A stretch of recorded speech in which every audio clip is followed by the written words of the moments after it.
Welcome to 100 Huntley Street. I'm Enoch Muwamba. We're so glad you're with us here today. Well, that must mean that I'm Joe Amaral. That's right. Yeah. Well, we talked about it yesterday, Enoch. The whole country has got it, and the fever is real. What kind of fever? It is real. Football fever. Hey, you got it. Come on, this is a fist bump. Come on, man. But it is real. It truly is real. And we're only days away now. The pinnacle of soccer is coming to Canada for the very first time. In Toronto, Vancouver, there'll be matches. And honestly, the energy across the country is something else, Joe. Yeah, I don't think people understand, for those of us who are soccer fans, how huge this is, that it's actually happening in Canada. You know, think of your favorite band and your artist, and they've never been here before, and then all of a sudden there's a concert, and you freak out. Well, that's how we're feeling for those of us who are soccer fans. Joe, absolutely. And I played at the highest of levels in full-packed stadiums where you can't even hear each other close. But at the same time, the numbers that, soccer at the pinnacle actually bring, it is absolutely mind-blowing. Let me give you some numbers. If you've been sleeping under a rock, it's the biggest World Cup ever. 48 nations, and it used to be 32, split into 12 groups, 104 matches, over 39 days across 3 countries. The defending champions, Argentina and Messi and company. So it'll be absolutely fantastic. Yeah. Now, just as a side note for those who are trying to reach out to me, if I'm not available during that time, it's just a happy coincidence, okay? Those are incredible stats, and there's so much, history that's wrapped up in these games. Yes. We talked about yesterday. Brazil was a very fascinating country that's always every took World part Cup. of it. That's right. Amazing. And so, and Germany has been to 8 finals. That's a record. That's another one as well, the most ever. And here's a fun one for you, Joe. Okay. The team that wins doesn't actually get to keep the trophy. So disappointing. Can you believe that? They win, they say, well, good job. What, do they get a trophy? Give them, no, they get a sticker? They get a replica of the trophy. So the real one is locked up in a museum out there in Zurich. And the champions lift a gold-plated replica. After all that, they don't even get the real thing. Nope. Oh, that's awesome. But at the same time, it is going to be absolutely exciting. Today, we're going to have an amazing guest as well. He has a little bit to do with soccer.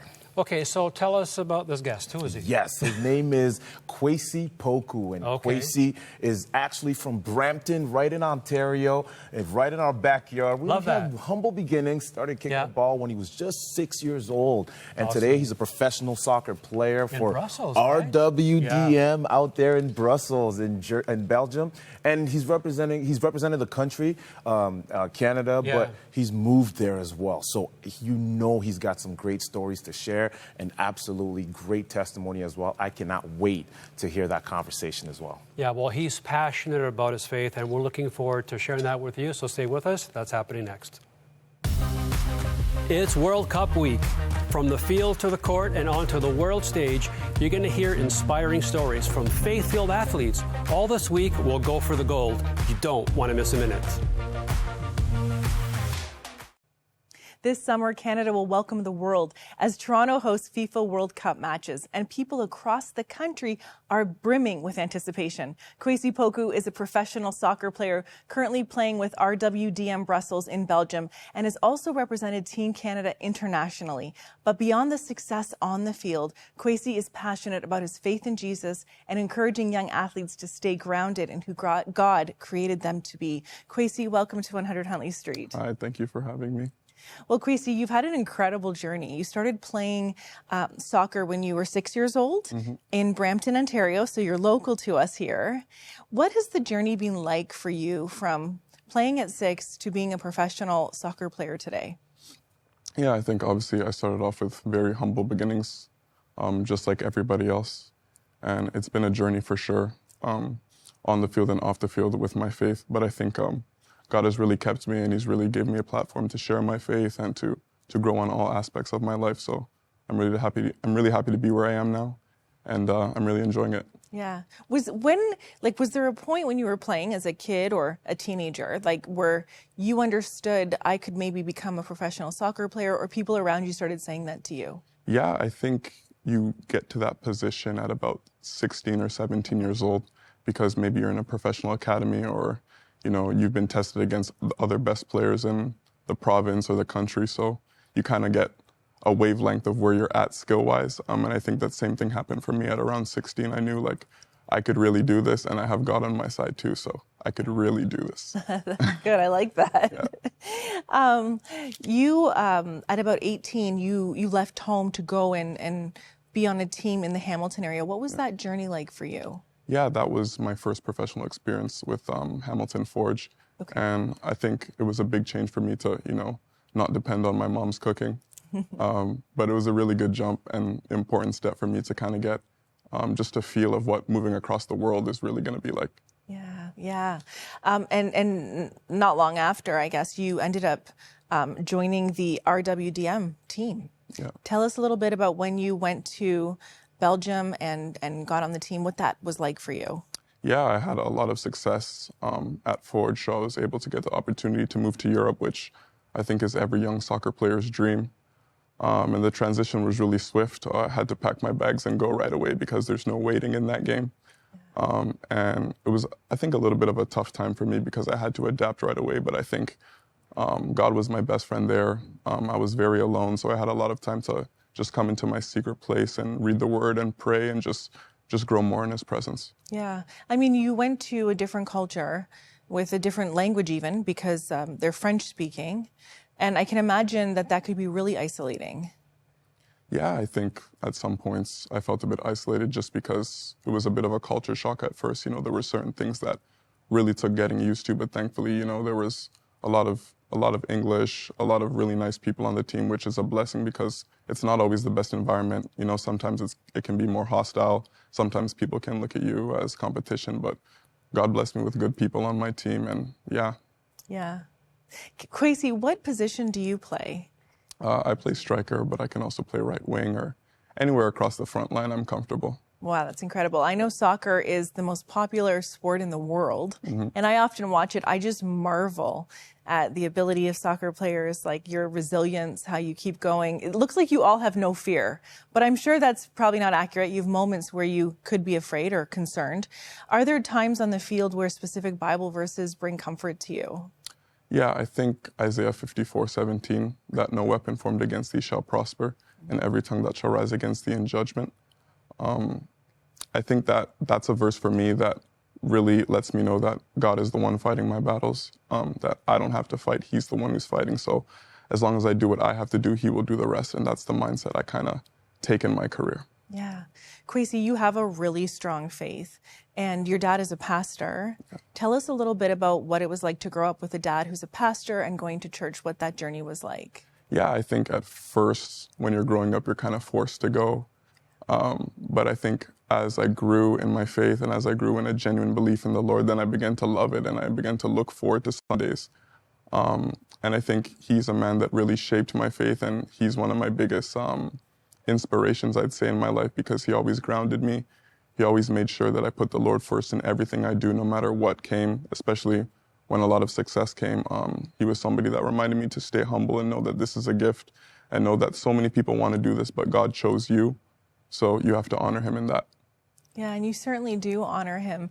So many young people who grow up in Christian homes or with parents who are pastors or in ministry find that there's a time where their faith really becomes their own in Jesus, and they have sort of a breaking point where they say, I'm going to follow Jesus for myself. When would you say that point was for you, or what was happening? I would say around age 21.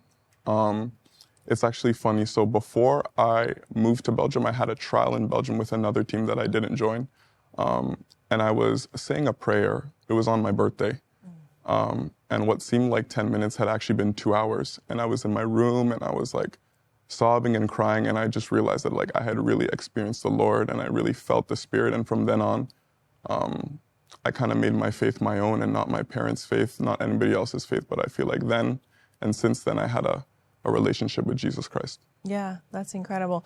That relationship just changes everything. And I know that personally, but I'm not an athlete. But I want to ask you, as an athlete, what difference do you think your faith in Jesus makes for you on the field? I think I have a calmness and a peace that other people don't have. Certain things that people worry about I don't worry about, because I put it and I put my trust in God, and I give my problems to Him. Specifically this year, I think for RWDM, there was a lot of problems off the field that I think other people were worrying about. But for me, I had a lot of faith in Christ that He was going to work it out, and He has. And the club is still going, and everything is going according to plan now. So, yeah, He's really been my strength there. And we know for professional athletes, there are so many challenges, like when it comes to maybe disappointments, but also things like disappointments to being, traded or whatever that might be, but also injuries, all kinds of different ups and downs emotionally. How does your faith in Jesus help you stay resilient in the face of some of those athletic ups and downs? Yeah, I mean, specifically this year, I struggled with a lot of injuries. Around last year, I had a hip surgery, and I had came back from that hip surgery, and it took about 7 months. But when I returned to play, things were kind of not the same, and I had other injuries in various places, possibly because I was compensating for the hip. And during those times, I remember asking God why does this keep happening and stuff, and He just told me there was a passage, I believe it's Exodus 14:14, that says, the Lord will fight for you, you only need to be still. So I kind of just gave my worries to Him. I gave my circumstances to Him, because I knew that there were certain times where things were out of my control. So I knew that whatever is happening, He has to do it, and I can't do it. But what I can do is focus on the things I can control, pray, and give the rest to Him. Yeah, that's powerful. When you face an injury like that, like the injuries that led to a hip surgery, that's a really significant surgery. The recovery is really significant. Were there points where you felt fear, well, maybe I'm not going to be able to play again the way I did? Yeah, I think every athlete faced that when they get an operation as big as that. When the doctor says you're going to be out for 7 or 8 months after a surgery, you think, wow, maybe I'll never be the same. Who knows?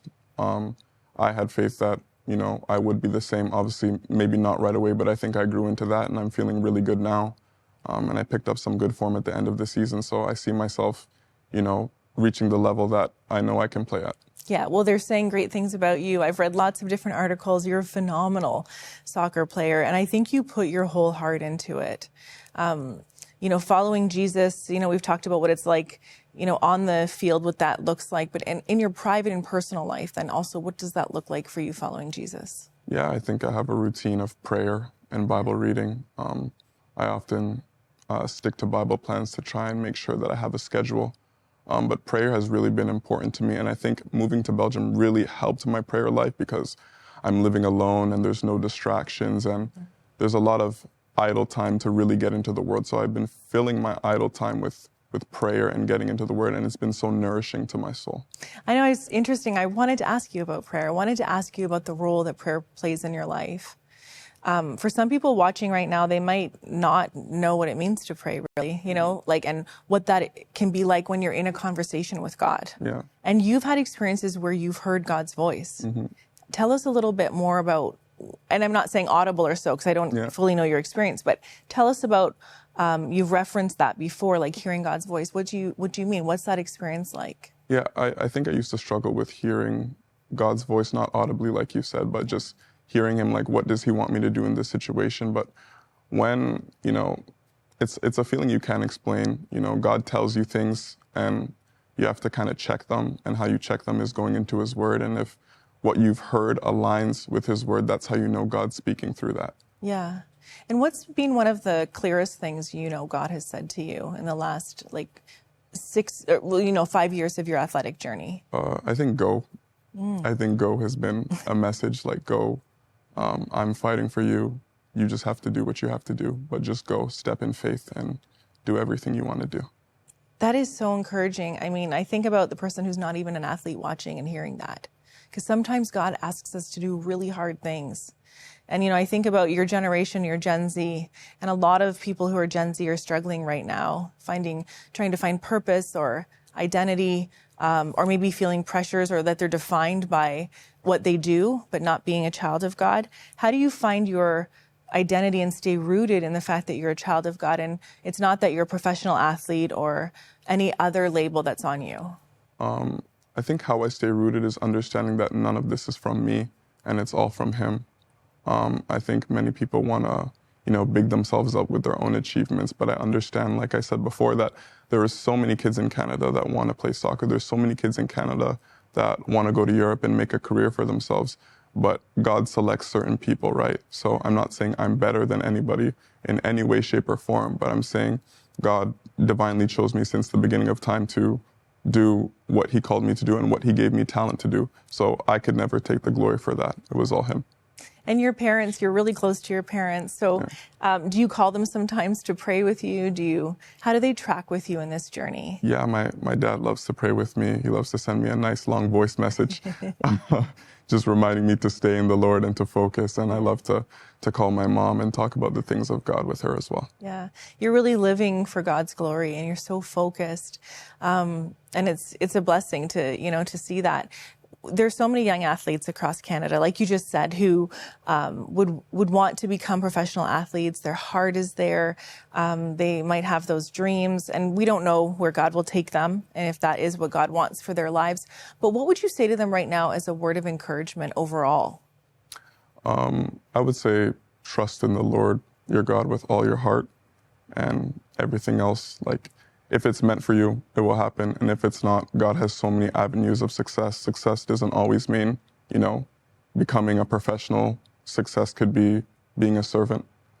Everybody's role in the kingdom is a servant, whether you're a CEO to whatever. There's one role in the kingdom of heaven, and it's being a servant. So in whatever you do, you must be a servant. You must humble yourself, just as God told us to do. And I think Jesus is the perfect example of that, being the Almighty God and taking the form of a servant for us, dying on the cross and finishing the work at Calvary. I mean, that's what men are supposed to be. So I would say be a servant. Oh, Kwasi, that's beautiful. It's a good word for every single person watching. Mm-hmm. And, we've got the World Cup coming to Toronto this summer, and people are like so excited. And, there's kind of World Cup fever happening in our city. And there's more than one place where the World Cup matches will unfold. So it's also the U.S. and Mexico. What do you think about the World Cup coming to Canada? What are your thoughts on that? Yeah, I think that's so exciting, right? That's really big for the nation. I think it's going to bring a lot of attraction to Canada. I think it's going to be really good for the sport, and hopefully more and more money and, funds and everything that you need is invested into Canada soccer so it can grow, because it's the world's game. And I think we have a fighting chance. And I think that we want to be a powerhouse in this sport. Yeah. So I think this is the first step, right? Making Canada attractive soccer-wise, and bringing attention over here. Yeah. Well, you played for Team Canada in 2022. So when you think about these athletes, and the roster hasn't been announced yet for this World Cup, who will represent Canada. So you think, and you're part of this group of athletes, what is the mindset that you believe our Canadian team needs to have going into this World Cup? I think we can go out there with a chip on our shoulder. We've proven ourselves against, some of the biggest opponents in the world in friendlies. And, I feel like the guys have been, really great. We have so many players playing at extremely high levels. And I think we really have a fighting chance, especially with the group we have been given. Not to say that they're easy, but I believe that we've measured ourselves against opponents that have been just as good or even, if not better. Yeah. So I think we really have a fighting chance, and we should go in with a chip on our shoulders and believe that, we can make a deep run in this World Cup. Yeah, well, Kwasi, I think, we need Canada cheering loudly, cheering on our athletes, including you, and we're praying for you. We're so excited for all God has in store for you. And what are you most excited about for your future these days? Just to have a really nice season. Like I told you, I struggled with a lot of injuries last season, and I really just want to have a season of health. So I think before praying for success, one thing I've really been praying for is just health in my body, that God would heal me fully from everything that's happened last year, and that he would sustain me. Yeah. And I think that's something we can ask our viewers to do, to be praying for your health and wellness. Yeah. Well, Kwasi, thank you so much for being with us today. Thank you for your heart and your talent, but how you give it all to God and you give him the glory. Thank you. Thank you. It's been an honor.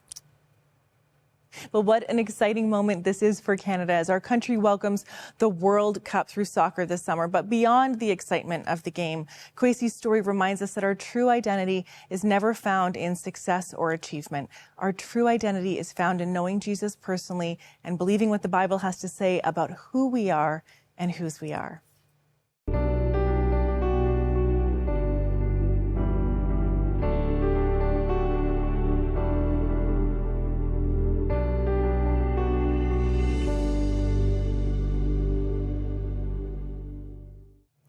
Wow, Enoch, how much did you enjoy that conversation, My right? goodness. I mean, What an impressive young man.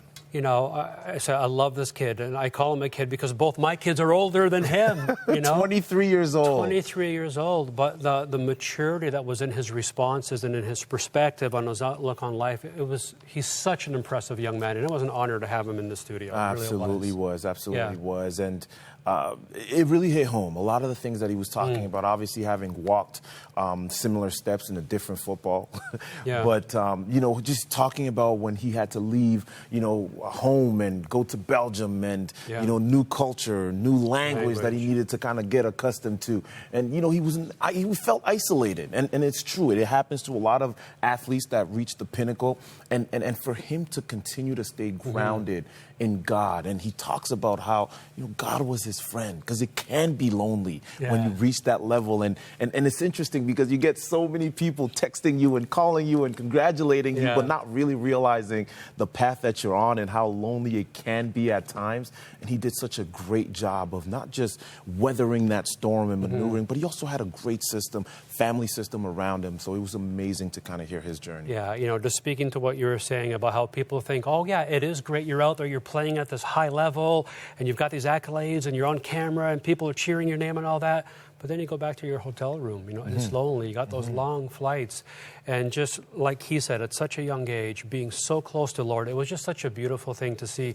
And even with everything that he's been through, you know, because he had his injuries on top of that, he had that, you know, that hip surgery, 7 months that he was out and asking God, why is this happening to me? And it's a question that we all ask. Yeah, and he never pretended it was easy, right? He talks about how he wrestled with it, and I loved how he talked about was honest. Exodus 14:14 and said, the Lord will fight for you.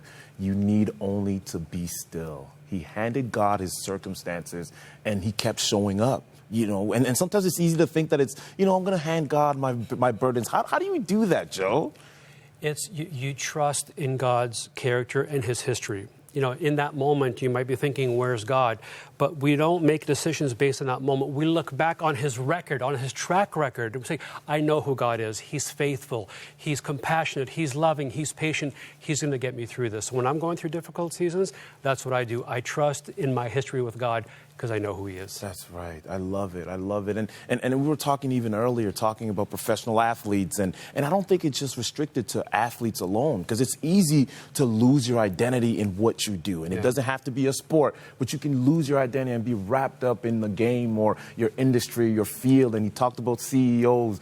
And I love that he talked about, you know, the servant attitude that you need to have. And it's so easy, like I mentioned, to kind of have the gift that God gave you and now make the gift your identity. It's so easy for that to happen. But he talks about having the servant attitude, seeking to serve. Yeah, beautiful. Love that aspect. Well, this is a young man who is deeply rooted in his faith. You know, and all month we're talking about being rooted like the olive tree. And for more on that, let's go over to Christine Kane.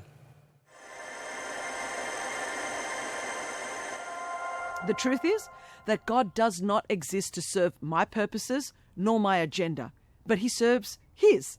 And the truth is that there is so much sorrow and suffering and evil and wickedness right here, right now, as a result of sin. And the truth is that God has wired us all with different personalities. And yet, this verse says what it says.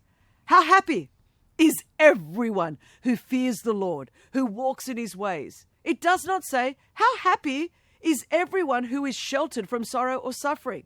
Or how happy is everyone who is only wired with a certain personality type? But what it says is, how happy is everyone who fears the Lord, who walks in his way. So how can we take God at his word and live out his word rather than lower and lessen him and his word to our own experience? How can we walk in our inheritance of happiness as children of God, even if things go wrong, even when things go wrong? In the first verse of Psalm 128, we see that the very thing that we are all seeking can only be found in fearing and obeying God. Now, I know some of you might cringe a little bit at the phrase fear the Lord, especially if you were raised in a legalistic faith environment or perhaps in a family of origin where fear was used to manipulate or control you. I want to assure you that is not what this phrase means. Fearing God does not mean to be scared of God as one who is whimsical and unreliable. God is not those things. He is faithful. He is steadfast. He is trustworthy. His character is unchanging. Because of that, fearing God means to take God seriously, to reverence and respect him deeply, to honor him greatly, and to live with him as the ultimate authority in our lives. Said another way, God is not a mean ogre up there in the sky, waiting to punish us every time we do something wrong. He is a gracious, loving, merciful, and compassionate Father who only wants what is good for us. Psalm 119:68 says, "You are good and you do what is good. Teach me your statutes." In Psalm 34 verses 8 and 9, we read, "Taste and see that the Lord is good. How happy is the person who takes refuge in him. You who are his holy ones, fear the Lord, for those who fear him lack nothing." What a powerful promise this is. If you truly believe that God is a good God, then submitting to his will and his ways becomes much easier because you know that God wants you to flourish and thrive in life. And if you truly believe that God is a good God, then you can even accept his correction for the loving act that it is. He's actually bringing us back to the best course for our lives, which is his course. Sometimes life feels heavy. The prayers you whisper, the battles no one sees. And in those moments, you may wonder, God, how do I keep going? This month, as our thanks for your ministry support of Crossroads and 100 Huntley Street, we're delighted to offer the book, The Faith to Flourish by Christine Kane. God's not forgotten you. He sees you. He knows. He cares. And he never, ever, ever, ever forgets us. Rooted in the imagery of Psalm 52, Christine shows how God can grow deep faith in you, helping you stand firm and flourish in every season. On the other side of your obedience lies peace and love and joy and life and freedom. With a gift of $75 or more, or when you become a new monthly partner, request your copy. Call 1-800-265-3100 or visit crossroads.ca/flourish. You know, we have a lot of great, guests on this program, a lot of great authors and speakers. And I just have to say, I feel like this book by Christine Kane, The Faith to Flourish, is just so timely right now. And even hearing that interview today with that young man who's just so beyond his years in terms of his wisdom, his maturity, and his understanding, and the importance of being rooted and grounded in your faith like an olive tree. And this is why we want to get this book into your hands this month. So you can call 1-800-265-3100 for a gift of $75 or more, and we want to get this to you today. Absolutely, and stay with us because later this week we'll have more athletes. We'll have Kayla Alexander, who's a Canadian basketball star, an Olympian, and an author as well. We'll also have Melissa Lothos, who's a bobsledder, and also herself, she talks about how she anchored herself in Christ and was able to overcome so many different adversity. You will absolutely love it. So stay with us, but also our prayer to you, regardless of if you are an athlete or not, our prayer is literally that for God to allow you to sink down your roots really deep and deeper than your storms, deeper than the setbacks, deeper than the season that you're walking through right now, that you would know beyond every win and loss exactly who you are and whose you are. That's right. That's a really good word. We hope that you've been encouraged today. Thanks for joining us. We'll see you tomorrow.